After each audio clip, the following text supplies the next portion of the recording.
Welcome to the Do Good X podcast, a sanctuary from the entrepreneurial grind. Hosts Kimberly Danielle and Stephen Lewis, advocates for impactful entrepreneurship, guide you on the path where purpose meets business. Join us to slow down, reconnect, and explore the challenges of under-resourced entrepreneurs, uncovering the unique journey of building businesses that make a difference. Now, your hosts. Welcome back to the Do Good X podcast. My name is Kimberly Danielle, and I am a community builder, a coach, and a communication strategist who comes from generations of faith-driven entrepreneurs and leaders who believe that our purpose should drive us to contribute to the common good. And of course, today I have the privilege of being joined with my fellow co-hosts. What is going on, Hey, Stephen? Kimberly, how are you? It's good to be with you. What I would like to say is that I am a change agent, and I help leaders and entrepreneurs to live and work on purpose within their faith, with their energy, and also with their deepest intention to do good in the world. And I am excited today, Kimberly, to introduce our guest today. We have the Reverend Demi McCoy, who is a Black queer creative strategist, a visual designer, songwriter, and an unconventional minister. She is the founder of OutFind Creative, a brand design agency that centralizes equity and cultural alignment. Now, as a creative, Demi's personal mission is to bridge the gap for the most marginalized. Her work primarily focuses on Black liberation, queer expressions, and self-motivation. McCoy holds a Master's of Divinity from Wake Forest University and a Bachelor's of Arts in Religion from Pepperdine University. She is an unorthodox, award-winning interfaith preacher with PMBC ordination, and she's also a gifted artist, a musician, a spoken word poet, inspiring others with her matters of love, faith, and justice. Demi currently resides in North Carolina with her fiance, where she enjoys all things sports related. She is a wine enthusiast, she's awe-inspired, and she's wisdom-oriented, and you will hear that in just a moment. Welcome, Demi. Thank you. Thank you so much. That was beautiful. Look, I want to add, Demi is just not all those things, but Demi is a Do Good X alum who went through our 2023 Startup Accelerator. Is that right? 2022 Startup Accelerator, and fully launched and is working for her business full time already. So 2022, we finished the program in November of 2022, and she's launched since then and working for her business full time. Yeah. Wow. So it's good to have you back, Demi, in this way, to dive into a conversation today about your work, your story, your entrepreneurship. So, Stephen, you want to get us started? Yeah, so starting with what Kimberly said, you went from launching your agency after the startup and full-time business within a year. So what positioned you in your business well to be able to do this? For sure. So, definitely the Accelerator program, for sure. That was like maybe 70% of the magic behind the madness. Also, I just feel like everything sort of aligned for me in a unique way that is unique to my situation. But if I could offer some umbrella categories that sort of someone else could maybe use that's wanting to do something similar. The first would be finance. I think getting a holistic picture of my financial situation when I was working a 9-to-5 while freelancing, and then doing the Accelerator program and really thinking about, okay, if I were to go into business for myself, how much money do I need to be making as a business owner? Because the finances do look different on that side, right? So what do I need to be making monthly? What do I need to be making annually to both run the business and to take care of my bills. And so really getting that full picture was helpful because at the time before I launched my business, I was essentially making two different incomes, right? I was making a large income from my 9 to 5, but making a large income on the side as a freelancer. Oftentimes that was more than what I was making at my 9 to 5. And so that sort of inflated income, right? I had to discipline myself to be like, no, this is not your income unless you're going to be able to make this without your 9 to 5. So really thinking realistically about the financial picture was huge for me.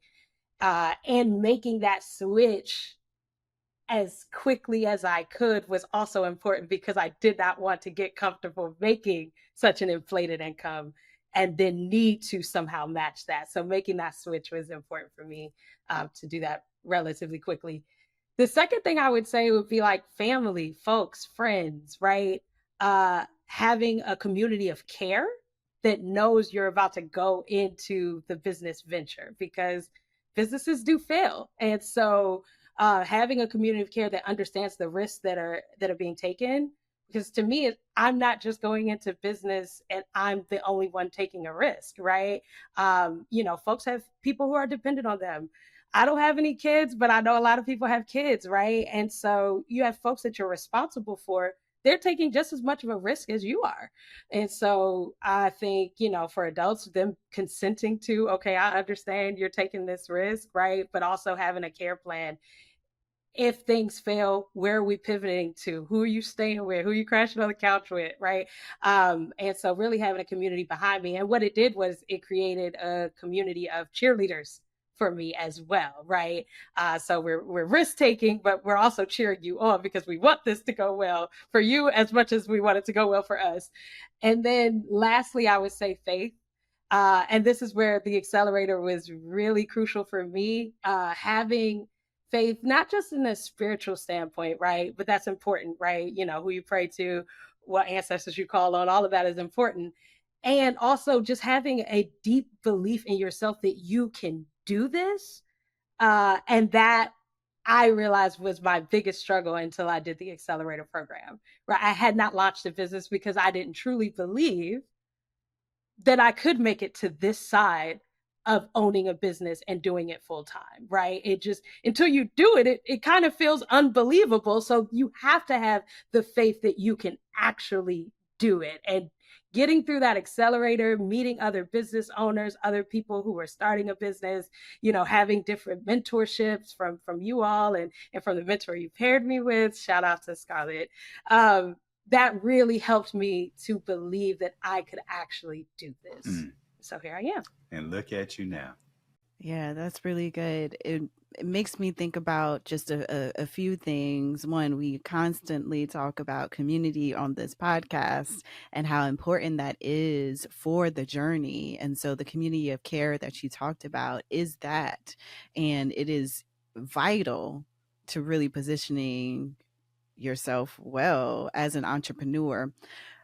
And what has also come up previously, another alum, Raquel Wilson, was talking about really leveraging that 9 to 5 to get our businesses where we want them to go and grow. And so that's also illuminated in the response that you provided. In addition to that inflation of income and managing finances well, one thing that we talk about in the Accelerator program is not just how you manage finances for the business, but how are you managing your personal finances, because that is going to be a reflection of the business.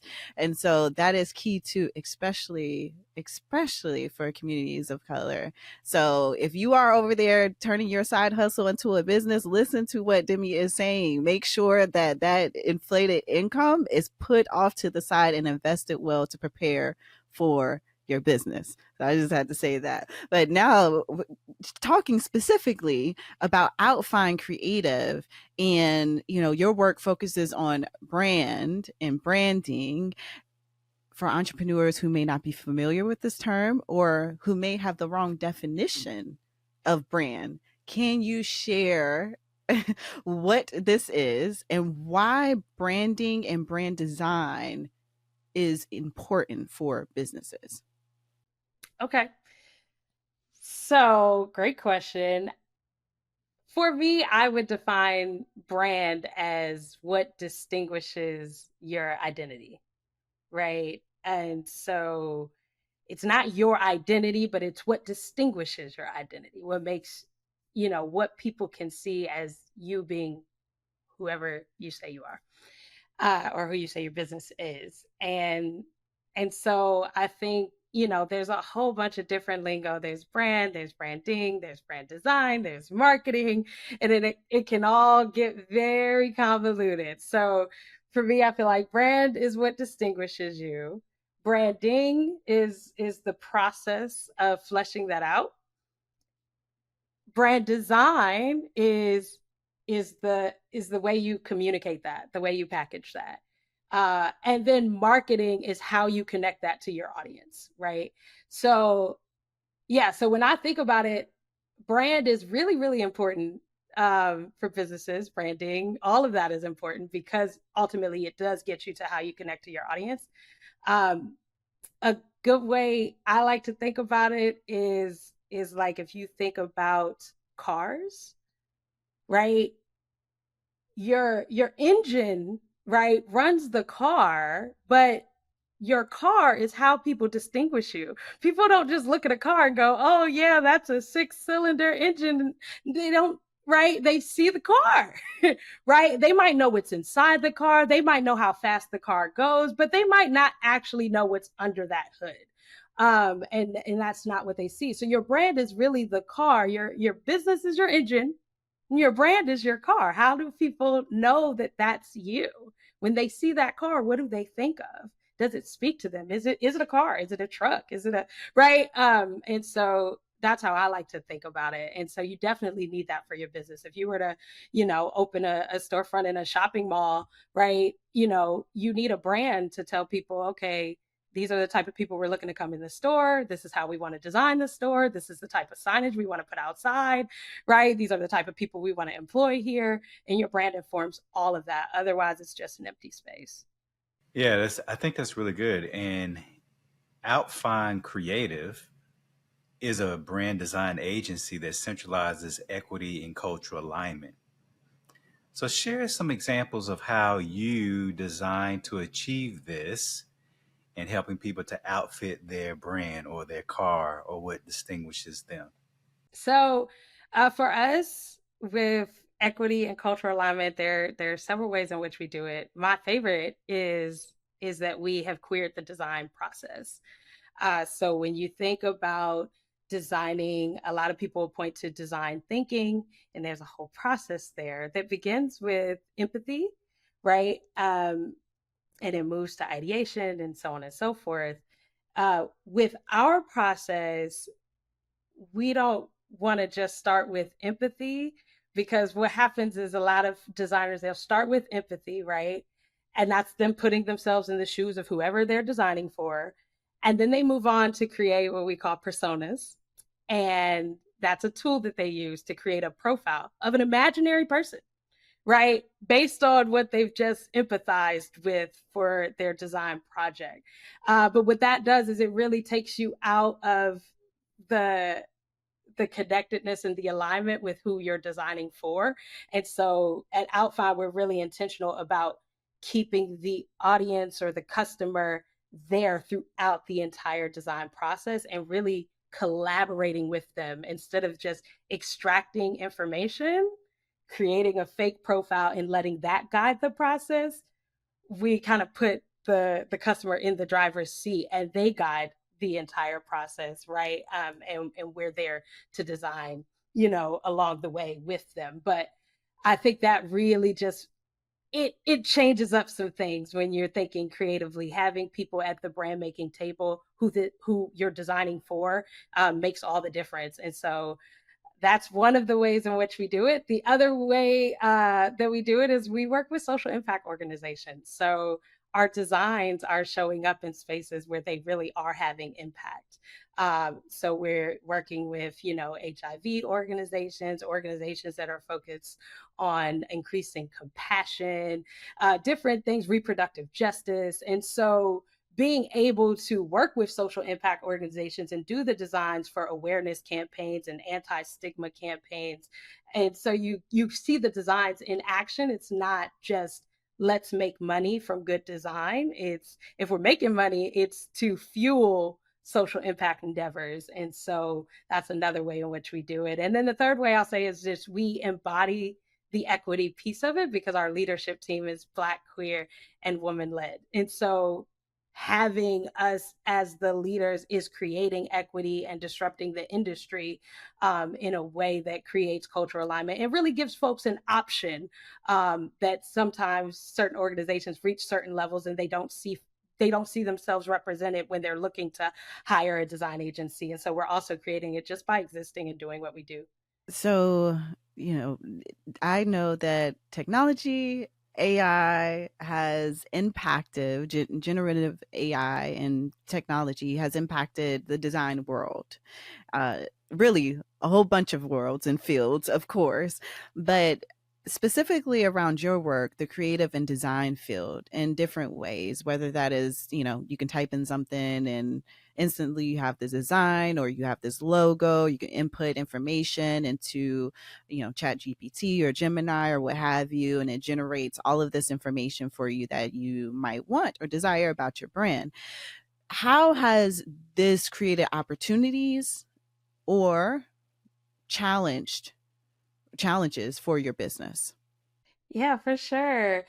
AI is a wild thing, and I'm not particularly crazy about AI because I do think there are some social implications with the ethics of AI, how AI is, why folks are racing to create all these different, AIs, um, and what that's going to mean for the workforce in the future and for different industries. And so I'm not crazy about AI. I'm not jumping to use it. I do use it, but very sparingly and usually for like productivity. I'll let it manage my tasks for, set them in a good order and go about my day.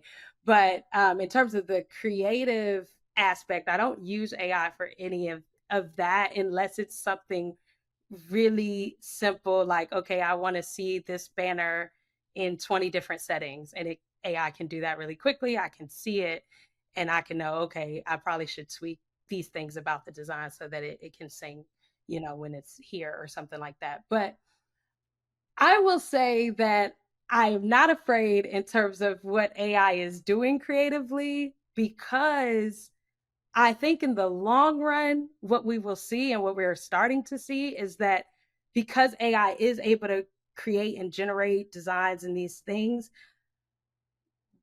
you'll be able to charge a premium for human design because of AI. That's how I see it, because AI works so fast and it's so carbon copied and it's right.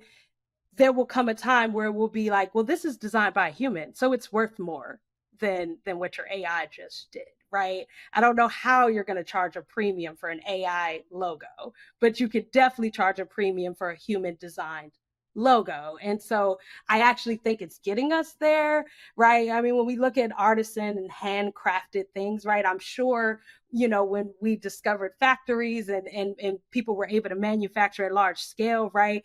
Maybe artisans were sitting there like, oh, I don't know if people want my handcrafted bracelet, right? But today I would pay a premium for handcrafted jewelry as opposed to something I can go get for $1 off the shelf. And so I do see it working in that way. And so I'm kind of excited about those implications. Thank you. Thank you. I am curious to know at this point, it's been a year and a half or so, a little over a year and a half since you've been working in your business full time and have launched. I'm curious to know, what do you know now that you wish you would have known when you started? I will say what I know now that I couldn't have known when I started is that it is a journey full of ups and downs, and that there is no way to be perfect at it, that it is owning a business is a really messy thing. Running a business is a really messy thing. No matter how, simple and concise and easy, some of our gurus make it seem, it is still just a very messy, hard, difficult thing to do. But you can't know that until you've experienced it, right? Like I didn't know what it was like to lose a contract until I lost a contract, right? I didn't know what it was like to, have to make decisions, with hiring until I really had to make a decision and let some candidates know, hey, you weren't hired, right? I didn't know these things until I had to do them. And so I think in my mind, before owning a business, it was like, okay, I'm preparing. I'm going to do great at this. I'm going to, and I have, and right. I didn't know what pitfalls I would experience and how I would navigate them until I actually experienced them. And there were a lot of people, there were a lot of people that told me these things are going to happen. You are going to experience these things, right? But I didn't know that because I hadn't gone through it yet. So I only had heard that those things were going to happen. But now I know. I truly know that in running a business, those things happen, and you have to be able to pivot and navigate and figure out how to, keep your business running. So we are going to move into our resource roundup, and here we typically explore various resources and practical tools and tips to support underrepresented entrepreneurs and founders as you're building your businesses. But today we're going to do something a little different with you, Demi. For you entrepreneurs out there, we are going to ask Demi specific tips and actions you can take to enhance your brand. And so just starting off, for entrepreneurs with limited resources, because we know starting out, most entrepreneurs have limited resources in our communities, what are some key steps that they can take to develop a strong brand and brand identity? I would say number one, you should find someone you trust that is an expert in this field. That is willing to help guide you, because if you have limited resources, you're going to have to do it yourself. And to me, having someone who has expertise can help guide you along the way as you do the things yourself. And so I would say that's first, consult with someone. And then second to that is doing a lot of research. You'd be amazed at how much 10 hours of researching brand and design, it can do wonders in terms of your knowledge and helping you figure out where to go. And it can't just be one resource. It needs to be multiple, because there's so much language out there. There's so much content out there about how to build a brand. So you'll start to see the consistencies, and you'll start to see what is core to building a brand identity. So do some research yourself, also consult with an expert. I would say those two steps will help you decide what you need to do for your unique situation for your business with those limited resources. A lot of people would just jump into, I need a brand, I'm going to create a logo. No, please don't start there. Do not start there, because there's a whole bunch of other things that are more important than a logo design for your brand identity. And so you don't want to start there. So then let me ask you, what brand or design element are most important for building a cohesive, engaging, beautiful, authentic, impactful brand for a new startup? Wow. All right. Well, elements. Since you said don't start with the logo. Don't start with the logo. You want to start with your core, right? Your purpose, your why. That is very important. As far as elements of brand design and like packaging and stuff, I would say to start with your name, your brand name, and your brand messaging system. I wholeheartedly believe that of all the elements of a brand system holistically, like those two are so important. So once you have your mission, your vision, your purpose, great. Okay, now we want to design this thing. Let's think about a name that works for that, right? A name that is memorable, a name that is easy, right? A name that is unique, right? We need to think about all those things. If you have a really long name or a complicated name or a name that's not unique, I mean, you're done before you start, usually. But what can save that is a really good brand messaging system. Can you communicate what your brand is? Can a 5-year-old communicate what your brand is? If that can happen, okay, we're really good. And if we know who those messages need to go to, we're even better. So I would say to really focus on that, because you can create a pretty box. You create a really pretty box with pretty logo, pretty colors, great layouts. And if you have nothing to say or people don't know who you are, right?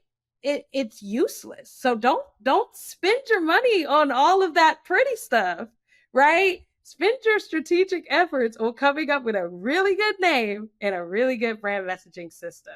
And if you want to pay somebody to do that, that's cool too. But definitely, I feel like that's where you should start. And then once you have that, it will be very easy for a design team to come in and make it sing, right? It will be so easy for them to come in and make it sing. If you have great brand messaging and a great brand name, you're 80% of the way there.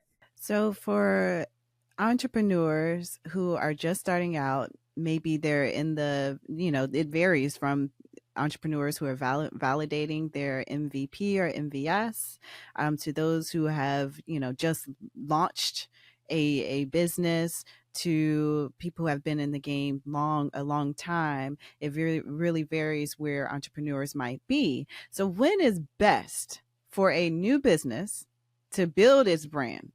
And what resources do you encourage entrepreneurs to explore in order to do this?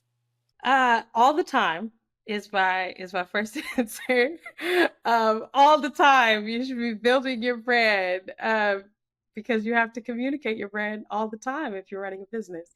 But in terms of getting the key pieces, once you have an idea, you should start thinking about the brand alongside you building out the operations and everything else, because your brand can be woven through all of that. So if you can start thinking about your brand at the very beginning, when you have that first seed of an idea, you can weave it in along the way, right?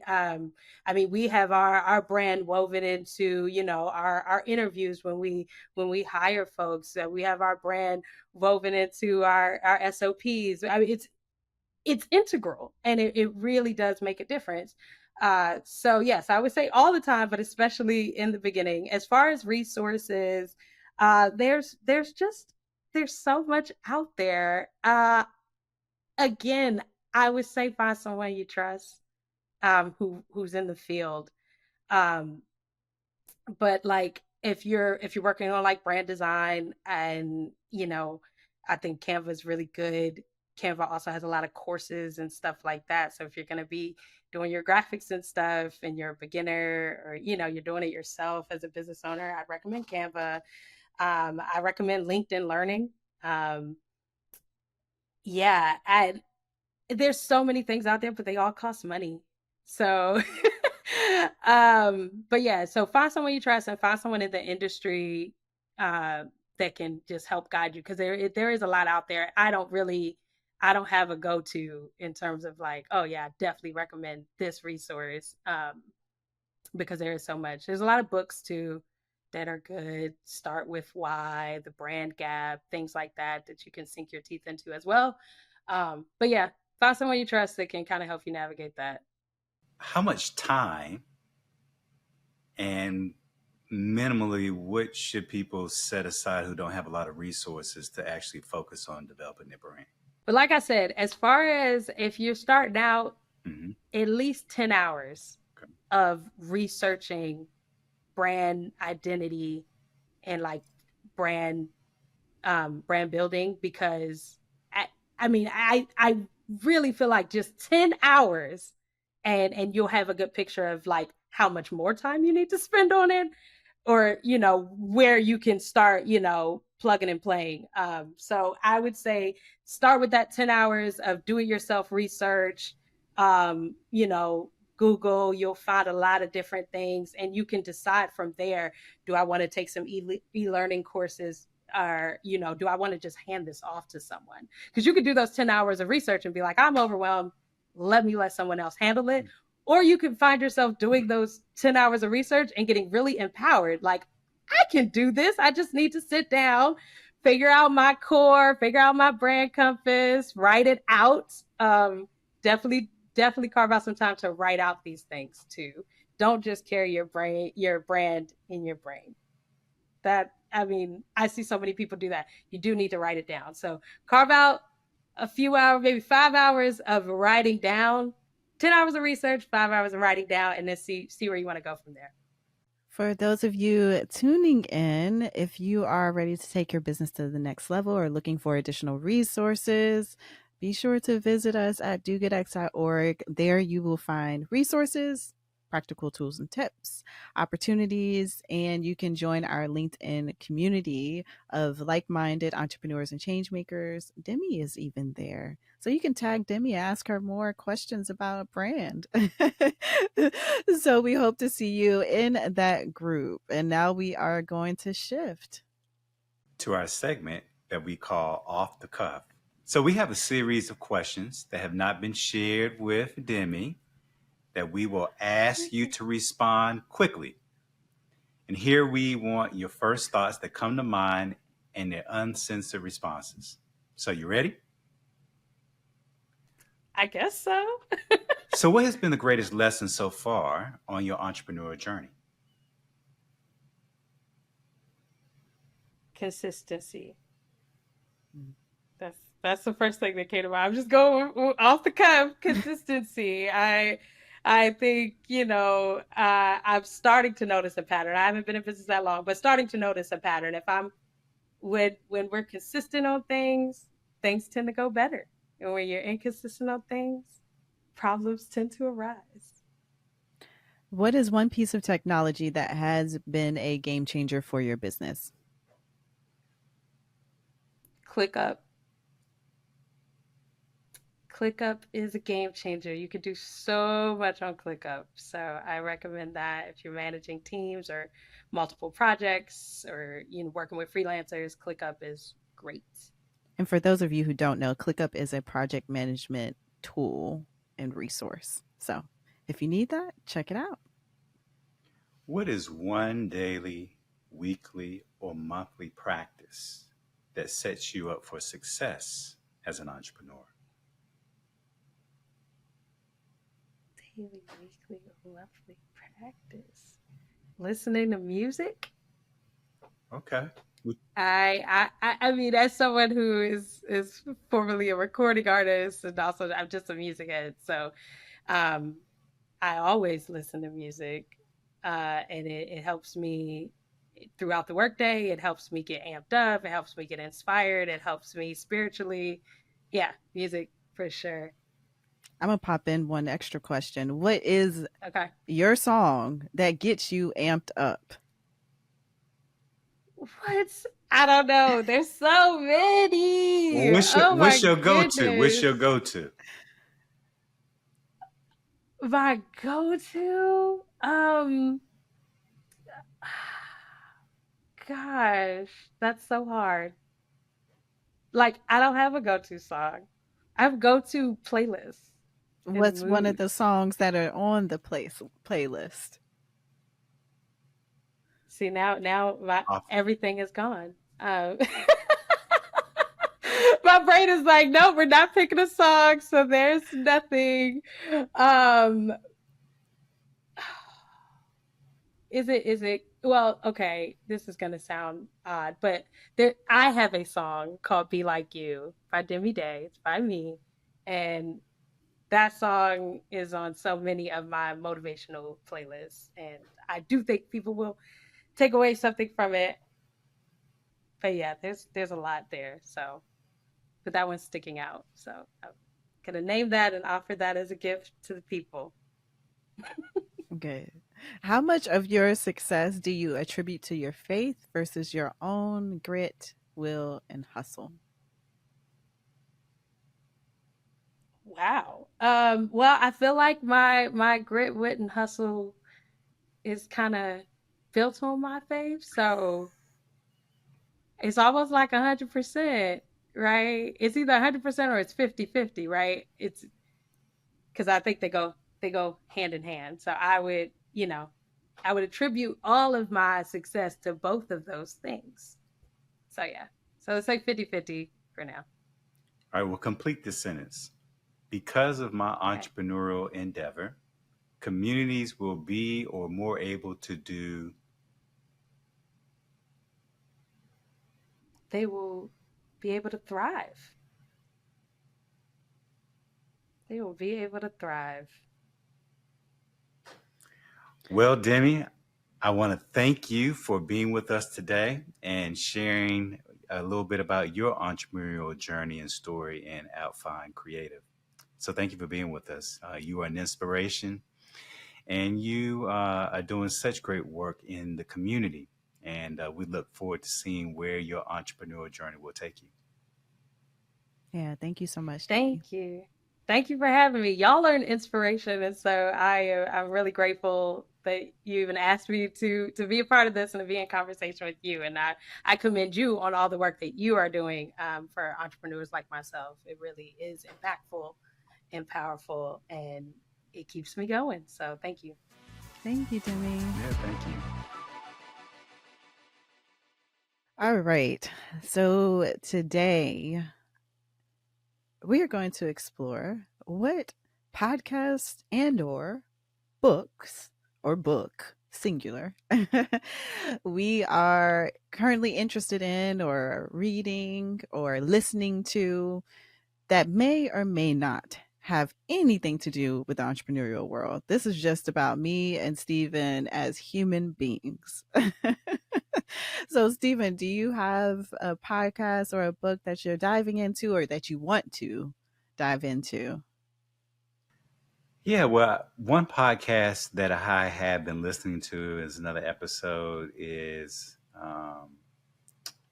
Catherine Finney's podcast on Build the Damn Thing. She has a book by the same title, but she's really talking about the kind of entrepreneurial journey of people of color and women, specifically about how you build your business, how you build the entrepreneurial uh, dream that you have. And I find it really fascinating, um, at least in her first series, because it gives you very kind of hands on, practical kinds of skills and insights and things to think about as you think about your business. And then I would say, in terms of podcast, well, that was a podcast. In terms of a book that I've been reading this book called The Invisible Ache. It's called Black Men's Identity, Identifying Their Pain and Reclaiming Their Power. And what I find particularly interesting about this is, we say this all the time, that you are your most valuable asset to developing your business, and really kind of pursuing your entrepreneurial dreams and goals.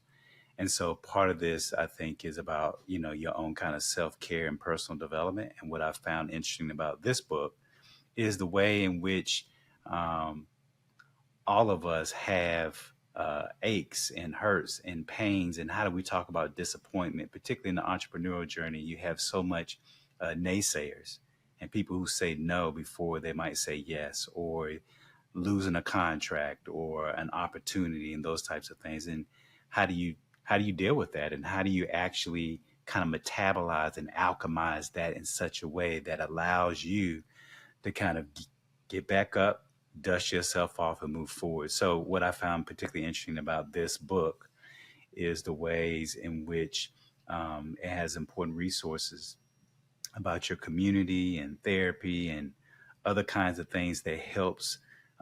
In this particular book, they're talking about Black men, which also include Black entrepreneurs, to be able to kind of attend to those hurts so they can be better versions of themselves. And what I like particularly what the therapist says in this particular piece is, not everybody, or let me say it this way, what they say is we all have a sacred journey.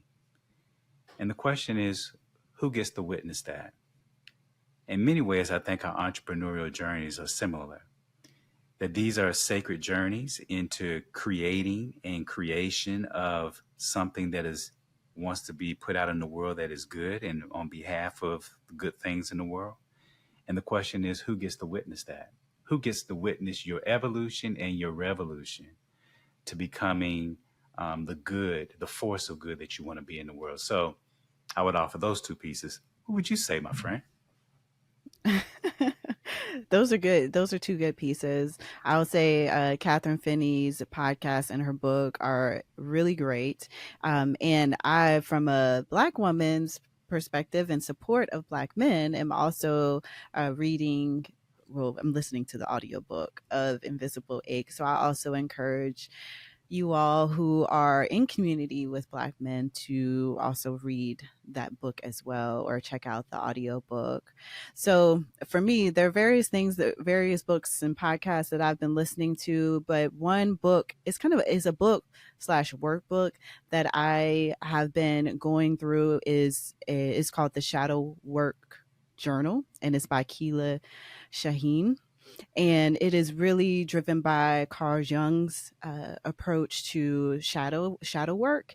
And it gives me what I appreciate about this is it gives me the opportunity to really explore the different aspects of myself and go deeper into my own story and experiences to continue my inner work, my growth, my healing work, because that is an ongoing life's journey. And so I am an advocate for therapy. I'm an advocate for inner work. So far, this going through this process has allowed certain things to emerge that I kind of like locked out or put away in my back pocket, tucked away, and it's bringing those things to the surface so that I can lean into myself more fully and live into my highest self. And so that's one resource that I would add. There are others as well. I'm like, oh, they're leaving me, but I'm going to pull right now in this moment, because we are just people and humans. I'm just going to pull up my phone to see what else I would recommend that I've recently read. So The Power of Now, Eckhart Tolle, is wonderful because I've been working on being present. If you struggle to be present in the moment, that is a great book to look into. And then one other one that I'll recommend as well that I have recently read is The Monk Who Sold His Ferrari. And while there's certain aspects of the book that I'm like, it's, I'm okay with it. But what I really appreciate is really looking at a minimal type life and also gaining insight and inspiration for moving forward. So these particular resources that I named aren't necessarily entrepreneurial based, but for me, it's also important to look at myself and how I stay present in the moment, how I continue to personally grow, because that allows me to be more confident in who I am, not just as an individual, but also as an entrepreneur and a leader. So it really impacts the various aspects of my life. But you know what? They may not be entrepreneurial, but they are for entrepreneurial. The more that you work on yourself, your business will be better for it. Yes, you are absolutely right. Absolutely right. So these are just several resources that, Stephen and I are enjoying right now. We hope that maybe you heard something that might invite you to check them out. But if not, at least this also gives you a little insight into me and Stephen, your co-host on this podcast, a little bit more about who we are. But we hope you join us next time. And until then, be well and do good. Thank you for listening to the Do Good X podcast. To continue the conversation or access our resources, visit www.dogoodx.org. Join us again for conversations that will nourish your soul, ignite your dreams, and empower you to build an impactful business, one intentional step at a time. Until then, keep striving, thriving, and doing good.